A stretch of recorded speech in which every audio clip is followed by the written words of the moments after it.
Well, hello and welcome to another installment of the Thursdays Topics for 10, uh, parenthetically for the living of these days.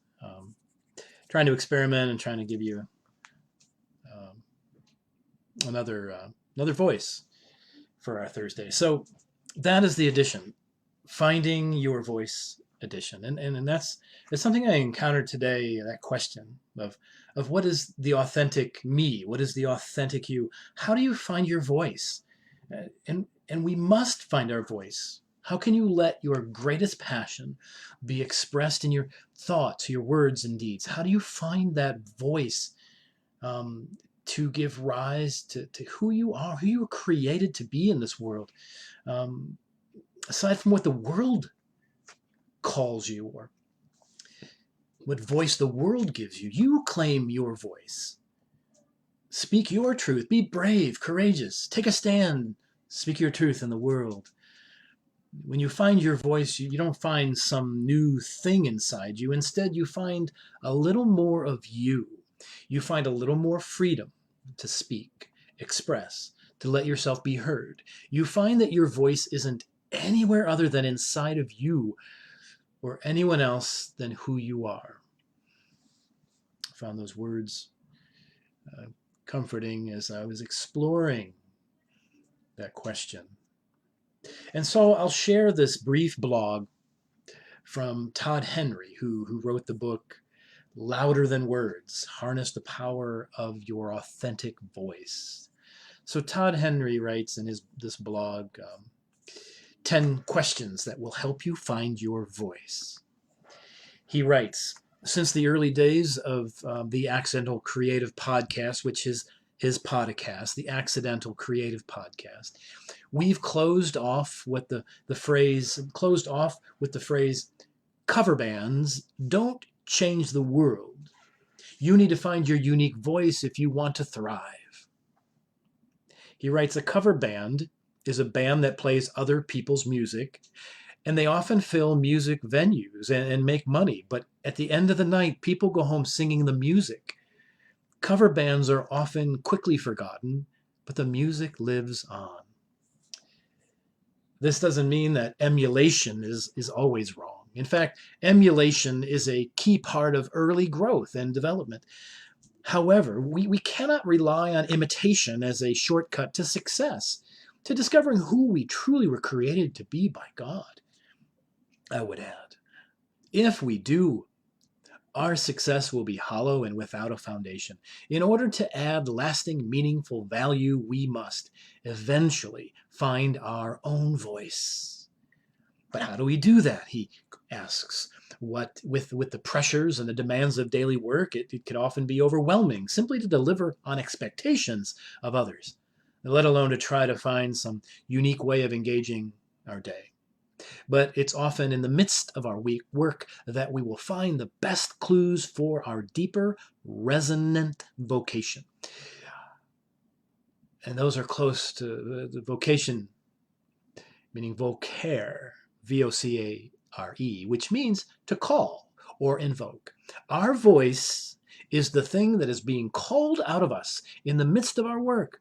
It is the underlying why of our passion, even if we've never considered it.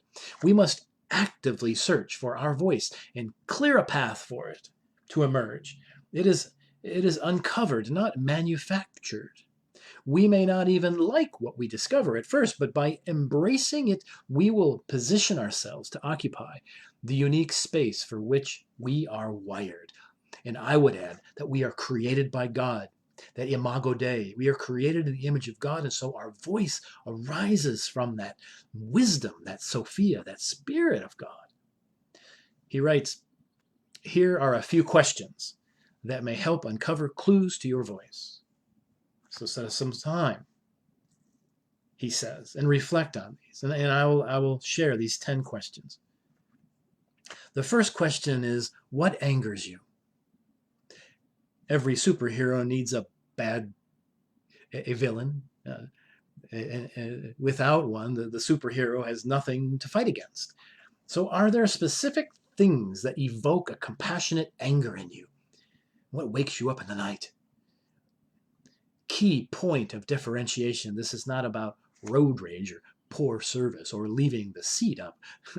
We're talking about the systemic things that evoke a desire to intervene in situations as an act of compassion.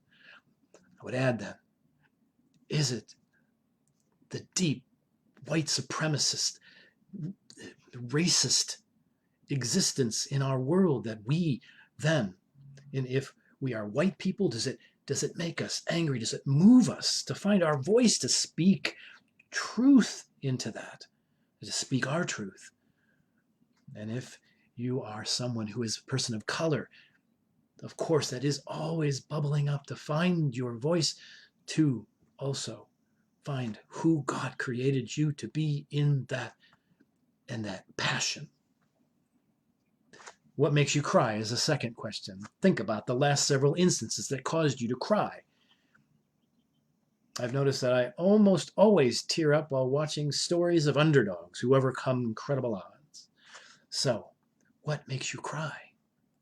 Another question to help you find your voice. What have you mastered?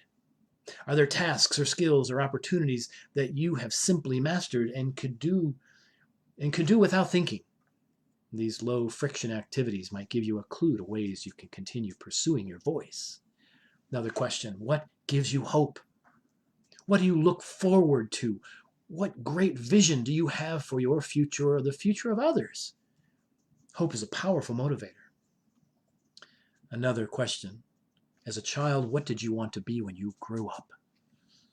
We often forget those earliest clues to our voice, he says, as we are burdened with the expectations of peers and teachers and parents, even social media or Facebook posts or our friends or enemies. But those early days of wonder, those vast expanses of horizon, can give us insight into the deeper seeds of fascination.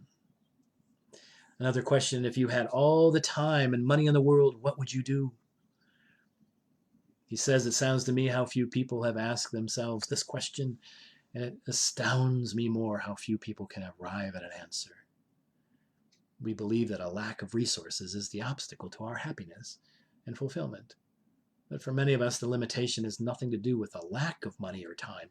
The limitation is our fear of falling short of our own self-perception. So true. We point fingers at others because we can't reconcile our own fear of engagement.